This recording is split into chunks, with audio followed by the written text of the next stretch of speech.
வணக்கம். இன்ஃபோமீடியாவின் Java programming மற்றும் game development கிளாஸிற்கு உங்களை நாங்கள் அன்புடன் வரவேற்கிறோம். ஸோ, இந்த கிளாஸில் நாம் ஜாவா புரோகிராமிங் அப்படின்னா என்ன, ஜாவா எந்தெந்த ஃபீல்ட்லாம் யூஸ் பண்ணுறாங்க, அது மட்டும் இல்லாமல் ஜாவா யூஸ் பண்ணி எப்படி கேம்ஸ்லாம் டெவலப் பண்ண முடியும், இந்த விஷயத்தெல்லாம் கற்றுக்கிட இருக்கிறோம். ஸோ, நீங்கள் ஏற்கனவே சி ப்ளஸ் ப்ளஸில் ஒர்க் பண்ணியிருக்கலாம், அல்லது பைத்தன் போன்ற சாஃப்ட்வேர்ஸ் அல்லது ப்ரோக்ராமிங் லாங்குவேஜஸ்லலாம் நீங்கள் எக்ஸ்பர்ட்டாக இருக்கலாம், அல்லது நீங்கள் ஜாவாவே ஏற்கனவே தெரிஞ்சவங்களா இருக்கலாம். ஸோ, இந்த ஜாவா வித் கேம் டெவலப்மெண்ட் இந்த கிளாஸ் வந்து உங்களுக்கு தகுந்த இன்ட்ரோடக்ஷனுக்கு கொடுக்கும். ஸோ, நீங்கள் ஒருவேளை ஜாவா ஏற்கனவே எக்ஸ்பர்ட்டாக இருந்தீங்க அப்படின்னா, இந்த கிளாஸ் மூலமாக ஜாவாவில் இருக்கிற இம்பார்ட்டண்ட்டான லாஜிக்ஸ்லாம் கற்றுக்கலாம். அது மட்டும் இல்லாமல் எப்படி நம்ம ஒரு கோடையே வேறு வித மாதிரி மாற்றுறது, ஸோ இது போன்ற லாஜிக்ஸ் எல்லாம் அதிகமாக நம்ம கிளாஸில் கற்றுக்கலாம். அதை தொடர்ந்து ஒருவேளை நீங்கள் பிகினராக இருக்கலாம், ஒருவேளை ப்ரோக்ராமிங் பேக்ரவுண்டே இல்லாமல் இருக்கலாம், இருந்தாலும் பரவாயில்ல, நான் ஒவ்வொரு கோடையும் பேசிக்லேருந்து எக்ஸ்பிளைன் பண்ணியிருக்கிறேன். ஸோ இதை ஈஸியாக கற்று அறிந்து கொள்ள முடியும். அதுக்கடுத்து கடைசியில் நாம் ஒரு கேம்ஸ் டெவலப் பண்ணுவோம். ஸோ நாம் இனிஷியலாக நாம் பார்க்கவிருக்கிறது பேசிக் ஜாவானா என்ன, அதற்கப்புறமா நாம் ஒரு கிளாஸஸ்னால் என்ன, object orient programming, oops concept அப்படின்னு கேள்விப்பட்டிருப்பீங்க. ஸோ ஊப்ஸ் கான்செப்ட் பற்றிலாம் நம்ம பார்க்கவிருக்கிறோம். அதை தொடர்ந்து நாம் கிளாஸ்னால் என்ன, ஆப்ஜெக்ட்ஸ்னால் என்ன, அதுக்கப்புறமா மெத்தட்ஸ், கன்ஸ்ட்ரக்டர்ஸ் இதை பற்றிலாம் டீப்பாக கற்றுக்க இருக்கிறோம். அதை தொடர்ந்து நாம் இந்த கான்செப்ட்ஸ்லாம் கொஞ்சம் இம்ப்ளிமெண்ட் பண்ணி எப்படி இன்னர் கிளாஸஸ், அதற்கப்புறமா எப்படி நம்ம கிராஃபிக்கல் இன்டர்ஃபேஸ் பில்ட் பண்ணுறது, எப்படி சாக்கெட் ப்ரோக்ராமிங் பண்ணுறதுலாம் கற்றுக்க இருக்கிறோம். ஸோ நம்ம சாக்கெட் ப்ரோக்ராமிங்லலாம் எப்படி ஒரு வெப்சைட்டில் இருக்கிற இன்ஃபர்மேஷன் எப்போ அந்த வெப்சைட்ஸ் எக்ஸ்பைரி ஆகும், அது மட்டும் இல்லாமல் கரண்ட் டேட் எவ்வளோ, ப்ளஸ் அந்த வெப்சைட்டுடைய ஐபி அட்ரஸ் என்ன, இதுபடியாக சென்சிட்டிவ் இன்ஃபர்மேஷன்ஸ்லாம் கெட் பண்ணுறது எப்படி, இதெல்லாம் நம்ம ஜாவா ப்ரோக்ராமிங் யூஸ் பண்ணி பண்ண போகிறோம். அது மட்டும் இல்லாமல் எப்படி ஜாவா யூஸ் பண்ணி நம்ம டிஃபால்ட் ப்ரௌசரான ஃபயர்ஃபாக்ஸே ஓப்பன் பண்ண வைக்கிறது, அது மட்டும் இல்லாமல் நம்ம ஜாவா யூஸ் பண்ணி ஜென்ரலாக எப்படி கிராஃபிக் யூசர் இன்டர்ஃபேஸ், அதாவது ஜிஒய் அப்ளிகேஷன்ஸ் அப்படின்னு சொல்லுவாங்க, ஸோ இதெல்லாம் எப்படி பில்ட் பண்ணுறது, இந்த மாதிரியான அட்வான்ஸ்ட் கான்செப்ட்ஸ் வரைக்கும் கற்றுக்க இருக்கிறோம். ஸோ பேசிக்கில் இருந்து ஆரம்பித்து நாம் இன்டர்மீடியட் ஸ்டேஜ் கடந்து, அதாவது எப்படி கிராஃபிக்கல் யூசர் இன்டர்ஃபேஸ்லாம் பில்ட் பண்ணுறது, ஸோ இதுபடியான இன்டர்மீடியட் ஸ்டேஜஸ்லாம் கடந்து நம்ம கடைசியில் அட்வான்ஸ்ட் கான்செப்டில் வரப்போ கடைசியாக ஒரு ப்ராஜெக்ட்டும் செய்வோம். ஸோ அந்த ப்ராஜெக்டில் நாம் ஒரு கேம் டெவலப் பண்ண போகிறோம். அந்த கேமோட name chase the road runner. So நம்ம ஸ்க்ரீனில் ரன் பண்ணுற அந்த ரோட் ரன்னரை நம்ம கேப்சர் பண்ணுறது தான் அந்த கேமே. ஸோ இதற்கு நீங்கள் ஸ்டெப் பை ஸ்டெப்பாக ஒவ்வொரு செக்ஷனாக நீங்கள் படித்தா தான் அந்த கேம் டெவலப்மெண்ட் உங்களுக்கு ஈஸியாக அண்டர்ஸ்டாண்ட் பண்ணுறதுக்கு முடியும். ஸோ எந்த கிளாஸையும் ஸ்கிப் பண்ணாமல் தொடர்ந்து படிக்கிறதுக்கு நான் உங்களுக்கு ப்ரொப்போஸ் பண்ணுறேன்.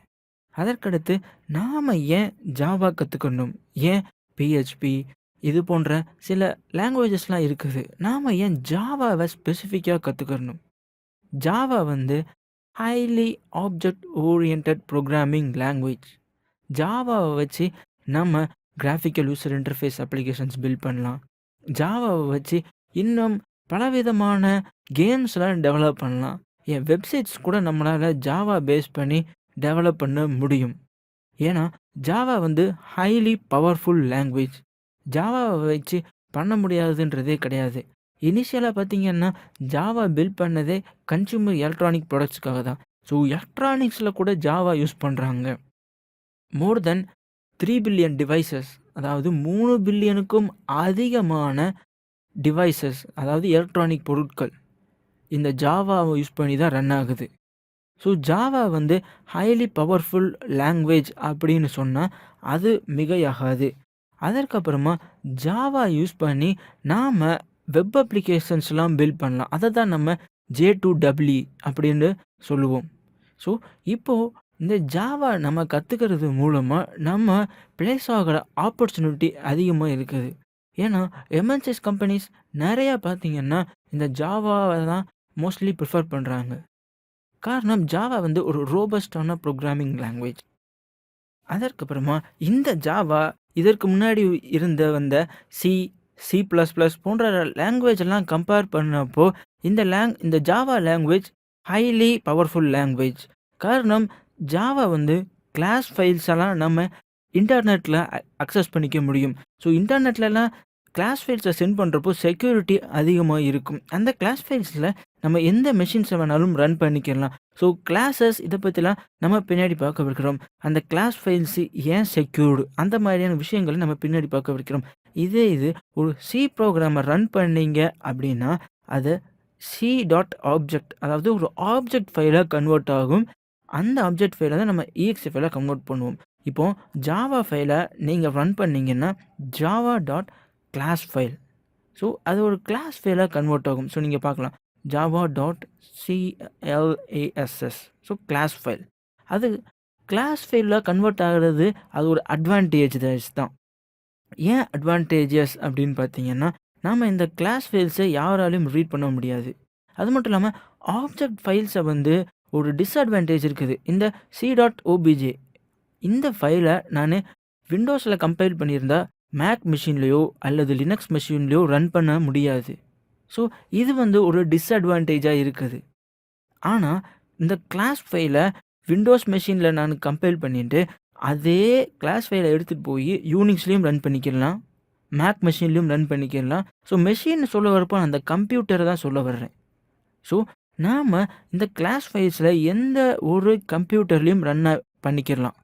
இது சி ப்ரோக்ராம்னு எடுத்துட்டோம்னா அது சி டாட் ஆப்ஜெக்ட் ஃபைல் அப்படின்னு மாறிடுச்சுன்னா அந்த ஆப்ஜெக்ட் ஃபைலை எடுத்துகிட்டு போய் நம்ம எந்த ஒரு வேறுபட்ட என்விரான்மெண்ட்டை நான் எதை மென்ஷன் பண்ணுறேன் அப்படின்னா வெவ்வேறு தரப்பட்ட ஆப்ரேட்டிங் சிஸ்டம். ஸோ அதில் எல்லாம் ரன் பண்ணுறது முடியாத ஒரு விஷயமாக அமைஞ்சிட்டு வருது. அதற்கப்புறமா ஜாவா டாட் கிளாஸ், இந்த கிளாஸ் ஃபைல்ஸை நீங்கள் ஓப்பன் பண்ணி பார்த்தீங்கன்னா சிம்பிள்ஸ் தான் இருக்கும். அந்த சிம்பிள்ஸ் யாராலையும் ரீட் பண்ணவும் முடியாது. ஸோ ரீட் பண்ண முடியாத வகையில் இருக்கிறதுனால அது செக்யூர்டு அப்படின்னு சொல்லலாம். ஏன்னா அதில் ஒரு வேளை எக்ஸ்டர்னலாக யாரும் அதில் மாடிஃபிகேஷன் ஏற்படுத்த ட்ரை பண்ணாலும் அந்த கோட் ரன் ஆகாது. ஸோ இது செக்யூர்டு கோட். ஆனால் ஓபிஜே ஃபைல் அப்படி கிடையாது. ஓபிஜே ஃபைல் நம்ம ஒரு வேளை சென்ட் பண்ணினாலும் நம்ம ரிசீவ் பண்ணுறவங்க என்ன ஆப்ரேட்டிங் சிஸ்டம் ரன் பண்ணுவாங்கன்னு சொல்ல முடியாது. அவங்க ஒரு வேளை விண்டோஸ் ஆப்ரேட்டிங் சிஸ்டம் ரன் பண்ணுறாங்களா அல்லது மேக் ஆப்ரேட்டிங் சிஸ்டம் ரன் பண்ணுறாங்களா அல்லது யூனிக்ஸ் ஆப்ரேட்டிங் சிஸ்டம் ரன் பண்ணுறாங்களா அவங்க கம்ப்யூட்டரில், அது நம்ம நிர்ணயமாக சொல்ல முடியாது. ஸோ நம்ம இந்த சி டாட் ஆப்ஜெக்ட் ஃபைலை சென்ட் பண்ணோம் அப்படின்னா அவங்களுக்கு அந்த ஃபைல் கம்பேட்டிபிளாக இருக்குமா அப்படின்றத நம்ம நிர்ணயமாக சொல்ல முடியாது. ஆனால் கிளாஸ் ஃபைலை சென்ட் பண்ணுறோம் அப்படின்னா கோட் ரன் ஆகும். காரணம் இது வந்து கிளாஸ் ஃபைல். அதுக்கடுத்து இந்த ஆப்ஜெக்ட் ஃபைலை தான் இந்த EXE ஃபைலாக கன்வெர்ட் ஆகுது. அந்த EXE ஃபைல் அதாவது எக்ஸிக்யூட்டபிள் கோட் அப்படின்னு சொல்லுவோம். ஸோ இந்த EXE ஃபைல் விண்டோஸில் மட்டும்தான் ரன் ஆகும். இந்த EXE ஃபைலை கொண்டு போய் நாம் எந்த ஒரு மேக் மிஷின்லேயோ அல்லது வெவ்வேறு தரப்பட்ட ஆப்ரேட்டிங் சிஸ்டம் ரன் ஆகக்கூடிய எந்த ஒரு கம்ப்யூட்டர்லையும் ரன் பண்ணுவதற்கு இயலாத சூழ்நிலை உள்ளது. ஆனால் இந்த கிளாஸ் ஃபைல் வந்து இந்த டிஸ்அட்வான்டேஜே கிடையாது. இந்த கிளாஸ் ஃபைலை நான் எடுத்துகிட்டு போய் எந்த ஒரு கம்ப்யூட்டர்லையும் ரன் ஆகக்கூடிய வகையில் இது இருக்குது. காரணம் இதற்கு தான் JVM யூஸ் பண்ணுறாங்க. ஸோ JVM உடைய இன்டர்னல் கான்ஃபிகரேஷன் பற்றிலாம் நம்ம பின்னாடி பார்க்கவிருக்கிறோம். JVM அப்படின்னா என்ன, JVM என்ன வகையில் யூஸ் பண்ணுறோம், JVMக்குள்ளே என்னென்ன காம்பனன்ட்ஸ்லாம் இருக்குது, அதை பற்றிலாம் நம்ம பின்னாடி பார்க்கவிருக்கிறோம். ஸோ ஜென்ரலாக பார்த்தீங்கன்னா ஜாவா ப்ரோக்ராமிங் பேஸ் பண்ணி தான் ஆண்ட்ராய்டே பில்ட் பண்ணியிருக்கிறாங்க. ஆண்ட்ராய்டு அப்ளிகேஷன் பில்ட் பண்ணணுன்னாலும் இந்த ஜாவா ப்ரோக்ராமிங் மூலமாக தான் முடியுது.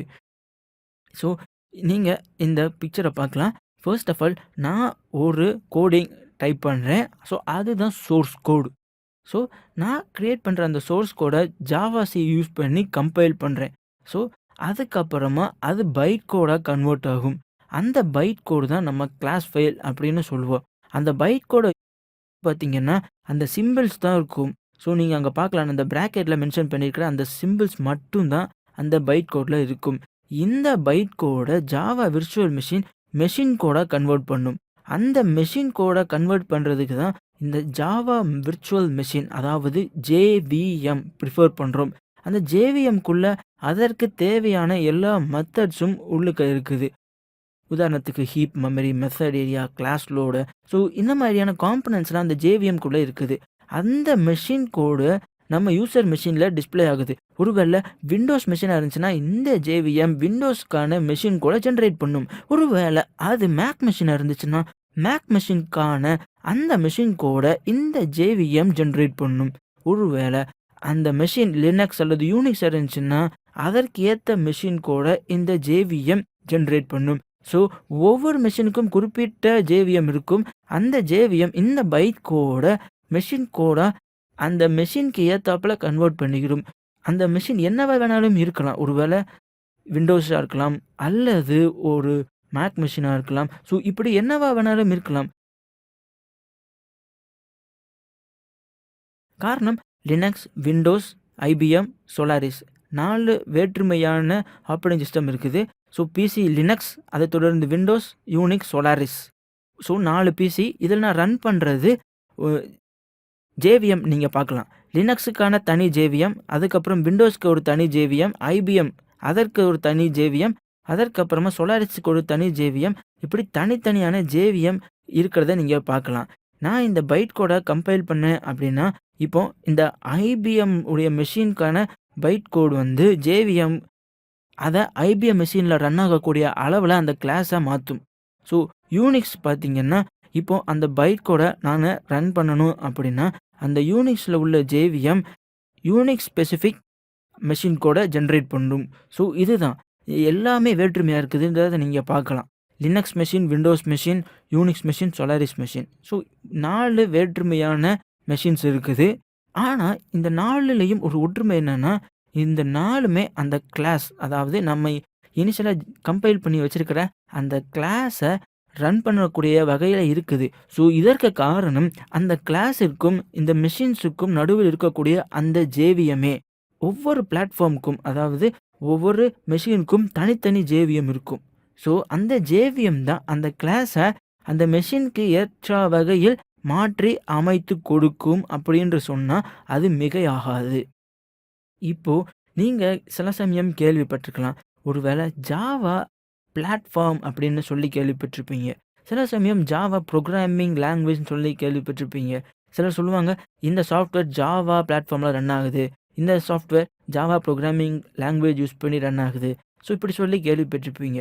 ஸோ ஜாவா ஒரு பிளாட்ஃபார்மா, இல்லை ஒரு ப்ரோக்ராமிங் லாங்குவேஜா? ஸோ இதற்கான பதில் என்னென்னா, ஜாவா பிளாட்ஃபார்ம், அது மட்டும் இல்லாமல் ஜாவா ஒரு ப்ரோக்ராமிங் லாங்குவேஜும் தான். ஸோ பிளாட்ஃபார்ம் அப்படின்னா ஏன் ஜாவா பிளாட்ஃபார்ம் அப்படின்னு சொல்கிறோன்னா, ஜாவாக்குன்னு தனியாக ஒரு ரன் டைம் என்விரான்மெண்ட் இருக்குது. ஸோ அதை தான் நம்ம ஜேஆர்இ அப்படின்றோம். அது மட்டும் இல்லாமல் ஜாவாக்குன்னு தனித்தனி ஏபிஐ, அதாவது அப்ளிகேஷன் ப்ரோக்ராமிங் இன்டர்ஃபேஸ், இதுக்குன்னு இருக்குது. ஸோ அதனால் ஜாவாவை ஒரு பிளாட்ஃபார்ம் அப்படின்னு சொல்லலாம்.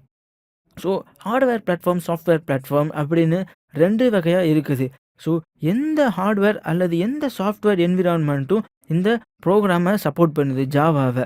ஸோ அதனால் இதை பிளாட்ஃபார்ம் அப்படின்னு சொல்லலாம். ஏன்னா நீங்கள் இங்கேயே பார்த்துருக்கலாம், அது ஒருவேளை விண்டோஸ் பிளாட்ஃபார்மாக இருக்கலாம், அல்லது யூனிக்ஸ் பிளாட்ஃபார்மாக இருக்கலாம், அல்லது மேக் பிளாட்ஃபார்மாக இருக்கலாம். ஸோ என்ன பிளாட்ஃபார்மாக இருந்தாலும், அந்த ஹார்ட்வேர் பிளாட்ஃபார்ம் என்னவாக இருந்தாலும் இந்த சாஃப்ட்வேர் ரன் ஆகுது. ஸோ சாஃப்ட்வேர் பிளாட்ஃபார்மை அந்த ஹார்ட்வேர் பிளாட்ஃபார்ம் மேலே எம்பெட் பண்ணியிருக்கிறோம். அந்த சாஃப்ட்வேர் எந்த சாஃப்ட்வேர் அல்லது சோர்ஸ் கோட்ஸையும் ரன் பண்ணுவதற்கு ஏதுவாக இருக்குது. அதற்கப்புறமா இதை ப்ரோக்ராமிங் லாங்குவேஜ்னு சொல்கிறதுக்கு காரணம், இதில் நம்ம ஆப்ஜெக்ட் ஓரியன்டட் பேரடைம்ஸ்லாம் இம்ப்ளிமெண்ட் பண்ணுறோம். ஸோ ஆப்ஜெக்ட் ஓரியன்டட் பேரடைம்ஸ் அப்படின்னு சொல்கிறப்போ நீங்கள் யோசிக்கலாம், ஆப்ஜெக்ட் ஓரியன்டட் ப்ரோக்ராமிங்கில் நம்ம இன்னும் கற்றுக்கலையேன்னு. அதை பற்றிலாம் நான் டீட்டெயிலாக கிளாஸஸ்னால் என்ன, ஆப்ஜெக்ட்ஸ்னால் என்னன்ட்டு பின்வரும் கிளாஸில் சொல்கிறேன். இப்போ நீங்கள் இந்த ட்விட்டர் வெப்சைட்ஸை பார்க்கலாம். இந்த ட்விட்டர் வெப்சைட் கூட ஜாவாவில் தான் பில்ட் பண்ணியிருக்கிறாங்க. முன்னொரு காலத்தில் பார்த்தீங்கன்னா, இதை ரூபி ஆன் ரெயில்ஸ் அப்படின்ற ஒரு ப்ரோக்ராமிங் லாங்குவேஜ் யூஸ் பண்ணி இந்த என்டையர் ட்விட்டர் வெப்சைட்ஸ்க்கும் ப்ரோக்ராம் பண்ணாங்க. ஆனால் அதில் ஒரு டிஸ்அட்வான்டேஜ் வந்துச்சு. நாளாக நிறையா யூசர் அந்த ட்விட்டரில் ஜாயின் பண்ணாங்க. ஸோ நாட்கள் செல்ல செல்ல நிறையா யூசர்ஸ்க்கு ஏற்றாப்புல ட்விட்டரால் தன்னுடைய சர்வீசஸை மாற்றிக்க முடியல. ஸோ ஸ்கேலபிலிட்டி இதில் கம்மியாக இருந்துச்சு ரூபி ஆன் ரெயில்ஸில். ஸோ அந்த ட்விட்டரில் ஒர்க் பண்ண இன்ஜினியர்ஸ்லாம் யோசித்தாங்க, ஓகே இப்போ நிறையா பேருக்கு ஏத்தாப்புல நம்ம வெப்சைட்ட ஸ்கேல் பண்ணணும். அல்லது அவங்களுக்கு ஏத்தாப்புல நம்ம வெப்சைட்ட மாத்தி அமைக்கணும். ஸோ அவங்க அப்படி யோசிக்கிறப்ப தான் அவங்க ஒரு விடைய கண்டுபிடிச்சாங்க. அதுதான் ஜாவா புரோகிராமிங் லாங்குவேஜ் யூஸ் பண்ணலாம். ஸோ அது மூலமா தான் இந்த Twitter வெப்சைட்ட இப்போ கொஞ்சம் பில்ட் பண்ணியிருக்காங்க. ஸோ நீங்க பார்க்கலாம். இதுதான் Twitterரோட அஃபிஷியல் வெப்சைட். இப்போலாம் நம்ம அதிகமா Twitter இது போன்ற சோசியல் அக்கவுண்ட்ஸ்லாம் வச்சிருக்கிறோம். இதில Twitter வந்து ஜாவால தான் பில்ட் பண்ணியிருந்தாங்க. முன்னொரு காலத்தில என்னதான் ரூபியில பில்ட் பண்ணியிருந்தாலும், அது ஒரு டிஸ்அட்வான்டேஜ் அப்படின்னு சொல்லலாம். காரணம் ஸ்கேலபிலிட்டி அப்படின்றது ரூபியில கிடையாது. ஆனா ஜாவால ஸ்கேலபிலிட்டி இருக்குது. ஸோ இது ஜாவாக்கு ஒரு அட்வான்டேஜ் அப்படின்னு சொன்னா அதுவும் மிகையாகாது. அதற்கப்புறம் ஜாவா எங்க தன்னுடைய அப்ளிகேஷன்ஸ ஃபைண்ட் பண்ணுது. ஸோ ஜாவா எந்தெந்த இடத்துலலாம் யூஸ் பண்றாங்க. உதாரணத்துக்கு ஜாவா 3 பில்லியன் டிவைஸஸ்ல ரன் ஆகுது. ஸோ அந்த சாஃப்ட்வேர் இன்ஸ்டால் பண்றப்போ நீங்க பார்க்கலாம் 3 பில்லியன் டிவைஸஸ்ல அது ரன் ஆகுதுன்னு அவங்க சொல்லுவாங்க. ஸோ அத நம்ம இன்ஸ்டால் பண்றப்போ பார்க்கலாம். அதற்கப்புறம் ஜாவா வந்து எங்கெங்கலாம் யூஸ் பண்றாங்கன்னா, டெஸ்க்டாப், வெப்சைட்ஸ், அப்புறம் என்டர்பிரைசஸ், அப்புறம் mobile, embedded system, smart card, robotics, games எக்ஸெட்ரான்னு எவ்வளவோ சொல்லிட்டே போலாம். அதற்கப்புறம் ஜாவாவுடைய அப்ளிகேஷன் டைப்ஸ்ன்னு எடுத்துட்டா standalone, web application, enterprise application, mobile applications 4 விதமா இருக்குது. ஸோ நீங்க இதில பார்க்கலாம். First of all Java byte code இருக்குது. அது வந்து இந்த PC Linux, Windows, Unix, Solaris இது 4லயும் ரன் ஆகக்கூடிய அளவுல இருக்குது. ஸோ இந்த 4 விதமான கம்ப்யூட்டர்ஸ்லயும் அதோடைய அப்ளிகேஷன்ஸ் இருக்குது. விண்டோஸ்ல மட்டும் தான் ஜாவாவ யூஸ் பண்ண முடியும். அல்லது யூனிக்ஸ் அல்லது சோலாரிஸ் இதில மட்டும் தான் ஜாவாவுடைய அப்ளிகேஷன் இருக்கும் அப்படின்னு நம்ம சொல்லிற முடியாது. ஏன்னா, இந்த 4 கம்ப்யூட்டர்ஸ்லயும் ஜாவா அப்ளை பண்ண முடியும். அந்த ஜேவிஎம் மட்டும் தான் வேரி ஆகுமே ஒழிய, அந்த அப்ளிகேஷன்ஸ் எல்லாமே எல்லாத்துக்கும் காமன். காரணம் லினக்ஸ்க்கு தனியா ஒரு ஜேவிஎம் இருக்கும். விண்டோஸ்க்கு தனியா ஒரு ஜேவிஎம் இருக்கும். யூனிக்ஸுக்குன்னு தனியா ஒரு ஜேவிஎம். அதேபோல சோலாரிஸ்க்குன்னு தனியா ஒரு ஜேவிஎம். ஸோ இப்படி 4க்குமே தனித்தனி ஜேவிஎம் இருந்தாலும், அது இம்ப்ளிமெண்ட் பண்ற அப்ளிகேஷன்ஸ் சேம் அப்படின்னு தான் சொல்ல முடியும். அதற்கடுத்ததாக ஜாவாவுடைய ஹிஸ்டரின்னு பார்த்தீங்கன்னா, ஃபர்ஸ்ட் இத டிஸ்கவர் பண்ணது வந்து ஜேம்ஸ் காஸ்லிங் மற்றும் அவரோட சேர்ந்திருந்த டீம் தான். ஸோ அவர் கூட மைக் ஷெருடியன், அதற்கப்புறம் பேட்ரிக் நார்டன், ஸோ இவங்கெல்லாம் சேர்ந்து தான் இந்த ஜாவா புரோகிராமிங் லாங்குவேஜ் அத கண்டுபிடிச்சாங்க. ஸோ இந்த கம்பெனி என்ன அப்படின்னு பார்த்தீங்கன்னா, Sun Micro System. So first of all இதில ஜேம்ஸ் காஸ்லிங் தான் வந்து அவருடைய வேலை என்னன்னா, அந்த ப்ராப்பர் புரோகிராமிங் லாங்குவேஜ கண்டுபிடிக்கிறது. அதற்கப்புறம் மைக் ஷெரிடியன் பிசினஸ் டெவலப்மெண்ட். அப்புறம் பேட்ரிக் நார்டன் அவருடைய வேலை என்னன்னா கிராஃபிக்ஸ். ஸோ ஒவ்வொருத்தரும் தனித்தனி வேலைகள பார்த்தாங்க. இவங்களோட சேர்த்து இன்னும் பலரும் இந்த ஜாவா ப்ராஜெக்ட்ல இம்ப்ளிமெண்ட் பண்ணியிருந்தாங்க. இதற்கப்புறம் இந்த டீம நம்ம எப்படி அழைச்சாங்க அப்படின்னா, கிரீன் டீம் அப்படின்ற அழைச்சாங்க. அவங்களுடைய பிரைமரி கான்செப்ட்டே என்னன்னா, அந்த செட் ஆஃப் பாக்ஸுக்கு ஒரு புரோகிராமிங் லாங்குவேஜ் எழுதணும் அப்படின்றது தான். ஸோ அவங்க ஃபர்ஸ்ட் சி++லலாம் நம்ம புரோகிராமிங் லாங்குவேஜ் எழுதலாமா அப்படின்னு யோசித்தாங்க. ஆனா, அதெல்லாம் வந்து system dependent programming languages. So அந்த சி புரோகிராம ரன் பண்ணோம் அப்படின்னா, அது ஒரு ஆப்ஜெக்ட் ஃபைலா கன்வெர்ட் ஆகும். அந்த ஆப்ஜெக்ட் ஃபைல எடுத்துட்டு போய் நம்ம எல்லா மெஷின்ஸ்லயும் ரன் பண்றதுன்றது முடியாத ஒரு காரியம். காரணம் விண்டோஸ்ல கம்பைல் ஆன ஒரு சி ஃபைல் அத வந்து ஒரு லினக்ஸ் மெஷின்லயோ அல்லது ஒரு யூனிக்ஸ் மெஷின்லயோ ரன் ஆக முடியாது. ஸோ இது வந்து எஃபிஷியன்ட்டா இருக்காது. ஸோ அவங்க என்ன நினைச்சாங்கன்னா, எல்லா மெஷின்ஸ்லயும் ரன் ஆகக்கூடிய அளவுல நாம ஒரு புரோகிராமிங் லாங்குவேஜ் கண்டுபிடிக்கணும். ஸோ அது மூலமா தான் இந்த செட் ஆஃப் பாக்ஸஸ்லாம் ரன் பண்ண முடியும் அப்படின்றத அவங்களுடைய அசம்ப்ஷன். ஸோ அத பேஸ் பண்ணி தான் இந்த கிரீன் டீம் ஃபார்ம் பண்ணாங்க. ஸோ அவங்க எடுத்துக்கிட்ட அந்த ப்ராஜெக்ட் பேர் ஸ்டெல்த் ப்ராஜெக்ட். அதற்கப்புறமா நாளடைவுல அது கிரீன் ப்ராஜெக்ட் அப்படின்ற பேர்ல அழைக்கப்பட்டது. ஸோ இதுடைய எவல்யூஷன் என்னன்னு பார்த்தீங்கன்னா, ஃபர்ஸ்ட் கிரீன் டாக் அப்படின்ற அத அழைச்சாங்க. ஃபர்ஸ்ட் ஜாவாவ ஜாவான்ற பேர்ல வழங்கி விடல. ஃபர்ஸ்ட் ஆஃப் ஆல் அத கிரீன் டாக் அப்படின்னு தான் அழைச்சாங்க. ஸோ அவங்க கம்பைல் பண்ற அல்லது அவங்க கிரியேட் பண்ற ஒவ்வொரு ப்ரோகிராமுக்கும் என்ன எக்ஸ்டென்ஷன் இருக்கும்னா .gt. இப்போலாம் பார்த்தீங்கன்னா .java அப்படின்ற எக்ஸ்டென்ஷன்ல தான் ஜாவா ப்ரோகிராம்ஸ் இருக்கும். ஆனா அந்த காலத்துல ஃபர்ஸ்ட் இத கிரியேட் பண்ணப்போ அதோடைய எக்ஸ்டென்ஷன் .gt. அதைத் தொடர்ந்து கிரீன் டாக்க மாத்தி ஓக் அப்படின்ற பேர மாத்துனாங்க. ஸோ ஏன் ஓக்குன்னு மாத்துனாங்கன்னு பார்த்தீங்கன்னா, ஓக்குன்றது இந்த அமெரிக்கா, ஜெர்மனி, யுஎஸ் ஸோ இந்த மாதிரியான இடத்துலலாம் பார்த்தீங்கன்னா, ஓக்ன்றது ஒரு சிம்பல் ஆஃப் ஸ்ட்ரென்த் வலிமையை குறிக்கக்கூடிய சிம்பலா இருந்துச்சு. அதனால தான் இத ஓக் அப்படின்ட்டு பேர் வச்சாங்க. ஓக்ன்றது ஒரு ட்ரீ நேம். ஸோ அதுக்கப்புறமா அத வந்து ஜாவான்னு பேர் மாத்துனாங்க. காரணம் ஏற்கனவே ஓக் டெக்னாலஜிஸ் அப்படின்ற ஒரு கம்பெனி இருந்துச்சு. ஸோ, அவங்களால தங்களுடைய புரோகிராமிங் லாங்குவேஜஸ்க்கு ஓக்ன்ற பேர வைக்க முடியல. ஏன்னா, ஏற்கனவே அப்படி ஒரு கம்பெனி இருந்துச்சு. ஸோ, அத ஜாவான்னு மாத்துனாங்க. ஸோ, ஏன் ஜாவான்னு அது பேர் வைக்கணும்? ஸோ, அவங்க இந்த புரோகிராமிங் லாங்குவேஜ் டெவலப் பண்றப்போ, அவங்க அதிகப்படியான காஃபீஸ்லாம் கன்சியூம் பண்ணாங்க. அந்த காஃபியோட டேஸ்ட் அவங்களுக்கு புடிச்சிருந்துச்சு. ஸோ, அந்த காஃபி எங்கேருந்து இம்போர்ட் பண்ணியிருக்காங்கன்னு பார்க்குறப்போ, அது இந்தோனேஷியா அப்படின்ற கண்ட்ரிலருந்து அந்த காஃபீஸ்லாம் இம்போர்ட் பண்ணியிருந்தாங்க. அந்த இந்தோனேஷியால ஜாவா அப்படின்ற ஒரு தீவு இருக்குது. ஸோ, அந்த தீவுலருந்து இந்த காஃபிய இம்போர்ட் பண்ணியிருந்தனால, ஸோ தங்களுடைய புரோகிராமிங் லாங்குவேஜான ஜாவாக்கு ஜாவான்னே பேர் வச்சுட்டாங்க. ஸோ இப்படி தான் ஜாவா வந்துச்சு. ஸோ ஜாவால உள்ள ஃபீச்சர்ஸ் என்னென்ன அப்படின்னு பார்த்தா, ஜாவா வந்து ரொம்ப சிம்பிளான புரோகிராமிங் லாங்குவேஜ். காரணம் ஜாவா வந்து கத்துக்கிறதுக்கு ஒண்ணும் அவ்வளோ கஷ்டம்னுலாம் சொல்ல முடியாது. அது ரொம்ப ஈஸி. இதில நமக்கு தெரிய வேண்டியது ஒரு 5 இம்பார்ட்டன்ட்டான ஆப்ஜெக்ட் ஓரியன்டட் புரோகிராமிங் கான்செப்ட்ஸ் தான். ஸோ இந்த 5 இம்பார்ட்டன்ட் கான்செப்ட்ஸ வச்சு நம்ம ஈஸியா ஜாவா புரோகிராம்ஸ் பில்ட் பண்ணிரலாம். ஸோ ஜாவா வந்து சின்டாக்ஸ்லாம் பார்த்தீங்கன்னா, சி பிளஸ் பிளஸ்ஸ போன்று தான் இருக்கும். அது மட்டும் இல்லாம இதில பாயிண்டர்ஸ், ஆப்பரேட்டர் ஓவர்லோடிங்ன்ற கஷ்டமே கிடையாது. கார்பேஜ் கலெக்டரும் கிடையாது. ஸோ பாயிண்டர்ஸ்லாம் இதில ரிமூவ் பண்றதுக்கான காரணம் என்னன்னா, புரோகிராமர்ஸ்க்கு வந்து பாயிண்டர்ஸ் ஒரு கஷ்டத்த தான் கொடுக்கும். ஸோ அடிக்கடி ப்ரோகிராம் கிராஷ் ஆகுறதுக்கெல்லாம் காரணம் என்னன்னு பார்த்தீங்கன்னா, இந்த பாயிண்டர்ஸ் தான். ஸோ அந்த பாயிண்டர்ஸ் அப்படின்ற கான்செப்ட்டே ஜாவாலருந்து தூக்கிட்டாங்க. அதுக்கப்புறம் கார்பேஜ் கலெக்ஷன்ஸ்லாம் ஆட்டோமேட்டிக்கா அந்த எக்லிப்ஸ் அல்லது நம்ம யூஸ் பண்ணிப்போ நானு அத உங்களுக்கு டெமான்ஸ்ட்ரேட் பண்ணுவேன். ஸோ ஆட்டோமேட்டிக்கா அதுவாவே மெமரியெல்லாம் ஃப்ரீ பண்ணிக்கிடும். நம்ம தான் அந்த புரோகிராமரே மெமரி ஃப்ரீ பண்ணணும்ன்ற அவசியம் இல்ல. ஆட்டோமேட்டிக்கா ஜாவாவே யூஸ் பண்ணாத வேரியபிள் அலோகேட் பண்ணியிருக்கிற மெமரிய ஃப்ரீ பண்ணிரும். அதற்கப்புறம் ஆப்ஜெக்ட் ஓரியன்டட் லாங்குவேஜ் வந்து Java. So object oriented programming பத்திலாம் நம்ம பின்னாடி பார்க்கவிருக்கிறோம். ஆப்ஜெக்ட் ஓரியன்டட் அப்படின்றப்போ நம்ம எத சொல்றோம் அப்படின்னா, அந்த சாஃப்ட்வேர்ஸ் எல்லாம் நம்ம ஆப்ஜெக்ட்ஸா ஆர்கனைஸ் பண்றோம். ஸோ ஆர்கனைஸ் பண்றது அப்படின்னா தொகுத்து வழங்குறோம். ஸோ ஆப்ஜெக்ட்ஸ் எல்லாம் தொகுத்து ஒரு சாஃப்ட்வேரா வழங்குறோம். அந்த ஆப்ஜெக்ட்ஸ் என்னென்ன இம்ப்ளிமெண்ட் பண்ணும்னா, அந்த ஆப்ஜெக்ட்ஸுக்குன்னு ஒரு தனி டேட்டா இருக்கும். அந்த ஆப்ஜெக்ட்ஸுக்குன்னு ஒரு பிஹேவியர் இருக்கும். ஸோ, இந்த டேட்டா அண்ட் பிஹேவியர்லாம் நம்ம ஊப்ஸ் கான்செப்ட்ல அப்போ அந்த ஆப்ஜெக்ட்ஸுக்குன்னு இருக்கக்கூடிய அந்த பிஹேவியர் என்ன? அதற்கான டேட்டா என்ன? அதெல்லாம் நம்ம டீட்டெயிலா பார்க்க இருக்கிறோம்.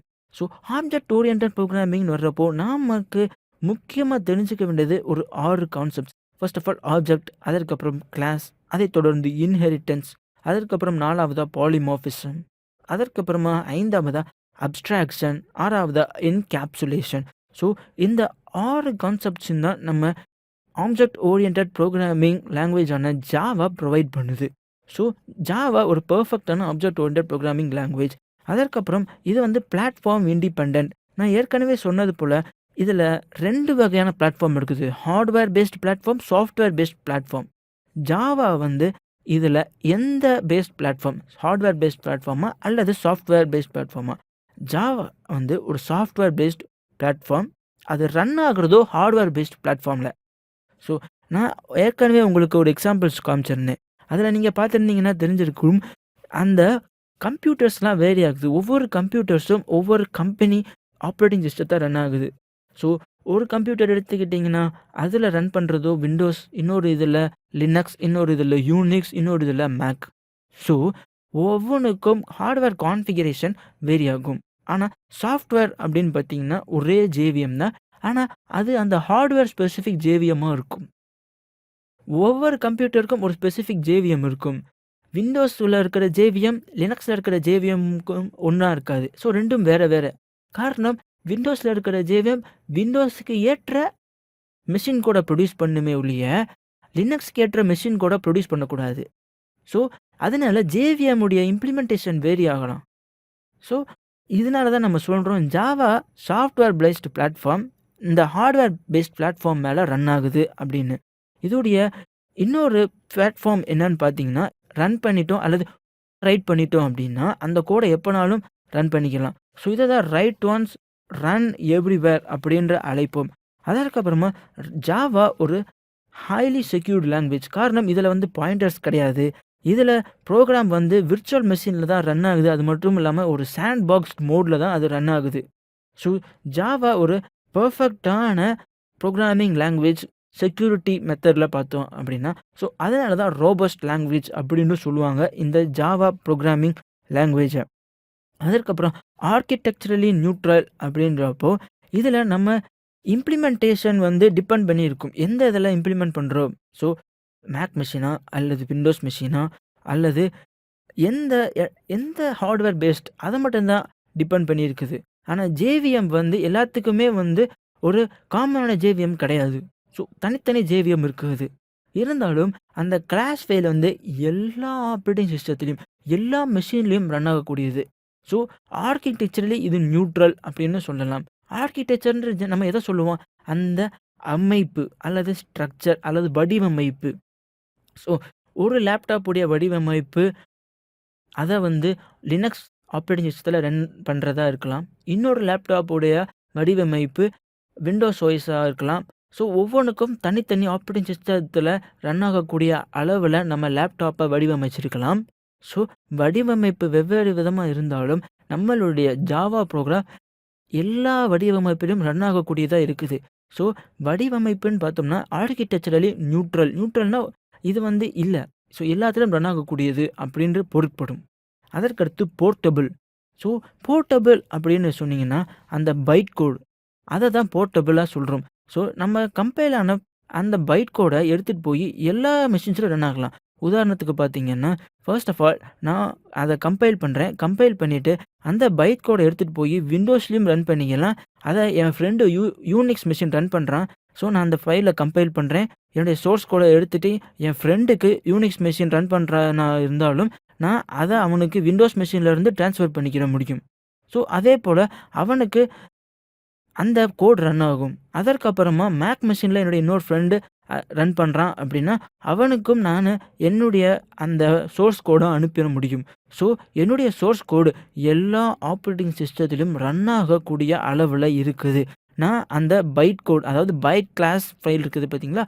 ஸோ அந்த கிளாஸ் ஃபைல நானு ஷேர் பண்ணா போதும். அவங்க அத ரன் பண்ணிக்கலாம். அந்த ஜேவிஎம் மட்டும் எந்த பிளாட்ஃபார்ம்ல ரன் பண்றோமோ, அதற்கு ஏத்தாப்ல மெஷின் கோட ப்ரொடியூஸ் பண்ணி, அதற்கான ப்ராப்பர் அவுட்புட் கிடைக்கிறதுக்கு வழிவகுக்குது. ஸோ இதனால தான் சொல்றோம் ஜாவா வந்து ஒரு போர்ட்டபிள் புரோகிராமிங் லாங்குவேஜ். அதற்கப்புறம் மல்டிபிள் த்ரெட்டட் லாங்குவேஜ் அப்படின்னு எடுத்துட்டீங்கன்னா, ஒரு சாஃப்ட்வேர நம்ம ப்ராசஸா ரன் பண்ணலாம். ஸோ ஒரு ப்ராசஸ் வந்து அப்டேட் பண்ணலாம். இன்னொரு ப்ராசஸ் வந்து அந்த மெயின்டனன்ஸ் ஒர்க் பண்ணலாம். ஸோ ஒரு சாஃப்ட்வேரே பல ப்ராசஸ ஒரே நேரத்தில பண்ணக்கூடிய அளவுல நம்ம கிரியேட் பண்ணலாம். உதாரணத்துக்கு எடுத்துக்கிட்டீங்கன்னா, டியூனப் யூட்டிலிட்டி அப்படின்ற சாஃப்ட்வேர் எடுத்துக்கிட்டோம்னா, ஸோ அந்த சாஃப்ட்வேர்ல நீங்க அப்டேட் பண்ணிக்கலாம். அப்டேட் பண்ற அதே நேரத்தில நீங்க உங்க சிஸ்டத்தில இருக்கிற டெம்பரரி ஃபைல்ஸ்லாம் ஸ்கேன் பண்ணி அதையும் டெலீட் பண்ணிக்கலாம். ஸோ 2ம் தனித்தனி ப்ராசஸா நடக்குது. ஸோ இதுக்கெல்லாம் பார்த்தீங்கன்னா, இந்த மல்டிபிள் த்ரெட்டிங் கான்செப்ட்ஸ் தான் யூஸ் பண்ணுவாங்க. அதற்கப்புறம் புரோகிராமர்ஸ் அதிகமா ஒரு விஷயத்த குறித்து அடிக்கடி டிபேட் பண்றது உண்டு. அது என்னன்னா, ஜாவா உண்மையிலேயே ஒரு ஆப்ஜெக்ட் ஓரியன்டட் புரோகிராமிங் லாங்குவேஜா அப்படின்னு. ஜாவா கண்டிப்பா ஒரு ஆப்ஜெக்ட் ஓரியன்டட் புரோகிராமிங் லாங்குவேஜ் தான். ஆப்ஜெக்ட் ஓரியன்டட் புரோகிராமிங்ல கிளாஸஸ், ஆப்ஜெக்ட்ஸ் மட்டும் தான் இருக்கணும். ஆனா, இந்த டேட்டா டைப்ஸ்ன்னு சொல்லப்படுற இன்ட், ஃப்ளோட், கேரக்டர் இதெல்லாம் இருக்கக்கூடாது அப்படின்னு சொல்லுவாங்க. ஆனா, நம்ம தெரிஞ்சுக்கிட வேண்டிய விஷயம் என்னன்னா, பிரிமிட்டிவ் டேட்டா டைப்ஸ் அதாவது இன்ட், ஃப்ளோட் இதெல்லாம் யூஸ் பண்ணியிருந்தாலும், அதெல்லாம் அந்த கிளாஸ்க்குள்ள தான் யூஸ் பண்றாங்க. ஸோ நீங்க கிளாஸ் டாட் ஜாவா ஸ்பெசிஃபிகேஷன அந்த ஏபிஐ நீங்க ரீட் பண்ணீங்கன்னா தெரியும். ஸோ அரேஸ், அந்த டேட்டா டைப்ஸ் அது எல்லாமே கிளாஸ்ல இருக்கிற ஒரு ஆப்ஜெக்ட்டா தான் அந்த ஏபிஐல ஸ்பெசிஃபை பண்ணியிருப்பாங்க. அதற்கப்புறம் இன்னொரு விஷயம் அவங்க சொல்லக்கூடியது என்னன்னா, இதுல வந்து மெசேஜ் பாசிங் வந்து எப்படி இருக்கணும் அப்படின்னா, இந்த ஆப்ஜெக்ட் ஓரியன்டட் புரோகிராமிங் லாங்குவேஜ்ல எல்லாத்தையும் மெசேஜ் பாசிங் மூலமா தான் அக்சஸ் பண்ணணும். ஆனா ஜாவால ஸ்டாட்டிக் வேரியபிள்ஸ் அண்ட் மெத்தட்ஸ்லாம் இருக்குது.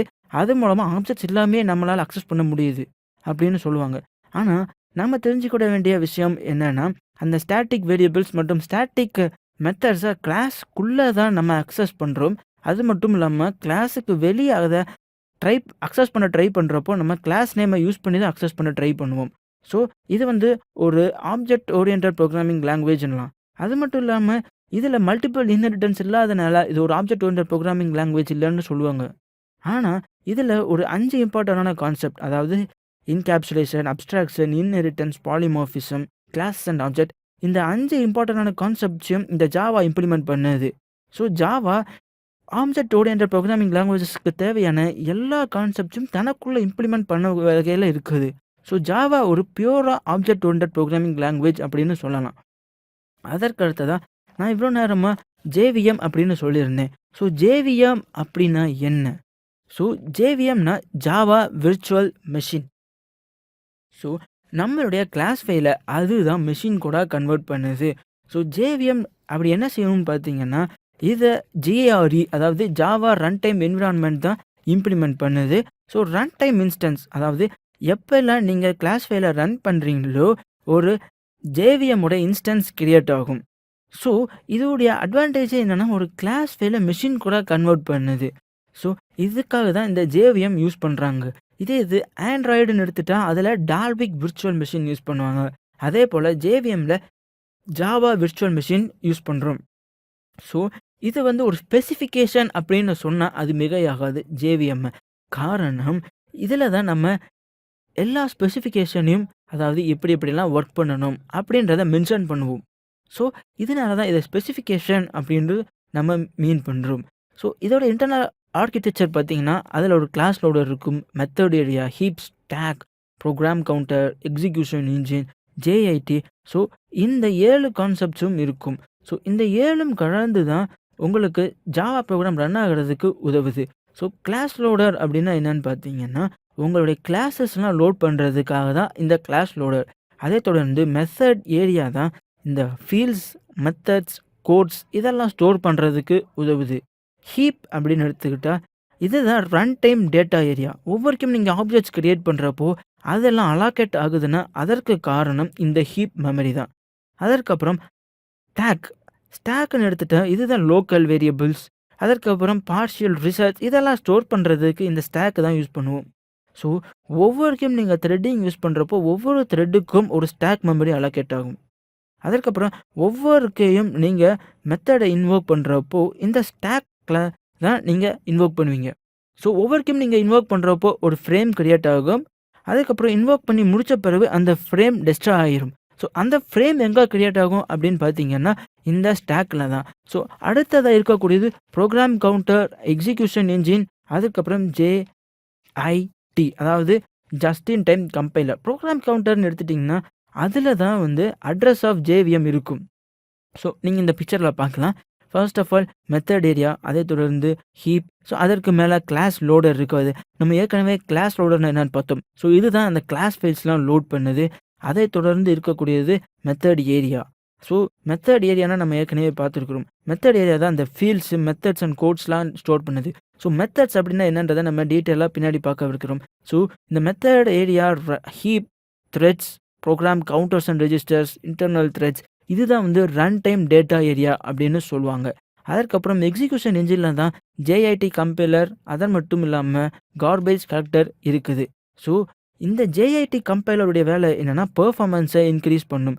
ஜேஐடி கம்பைலர் வந்து அந்த பைட் கோட ஒரு பார்ட்டை மட்டும் கம்பைல் பண்ணி அதோடைய ஃபங்க்ஷனாலிட்டியை இம்ப்ளிமெண்ட் பண்ணும். அதனால கம்பைலேஷன் டைம் வந்து கம்மியாகும். இந்த ரன் டைம் டேட்டா ஏரியாவில் தான் ரன் டைம் என்விரான்மெண்ட் அப்படின்னு சொல்லுவோம். இதில் தான் பார்த்தீங்கன்னா அந்த த்ரெட்ஸ் எல்லாம் எக்ஸிக்யூட் ஆகும். ப்ரோகிராம் கவுண்டரில் தான் அந்த அட்ரஸ் ஆஃப் ஜேவிஎம் இன்ஸ்ட்ரக்ஷன்ஸ் எல்லாத்தையும் எக்ஸிக்யூட் பண்ணுவோம். அதுக்கப்புறம் எக்ஸிக்யூஷன் என்ஜின் எடுத்துட்டிங்கன்னா அதில் இருக்கக்கூடியது தான் இந்த விர்ச்சுவல் ப்ராசஸர், இன்டர்பிரட்டர். இன்டர்பிரட்டர்னா ஒவ்வொரு பைட் கோடையும் அது ரீட் பண்ணி அதை எக்ஸிக்யூட் பண்ணும். ஸோ இதில் தான் ஜேஐடி கம்பைலர் இருக்குது.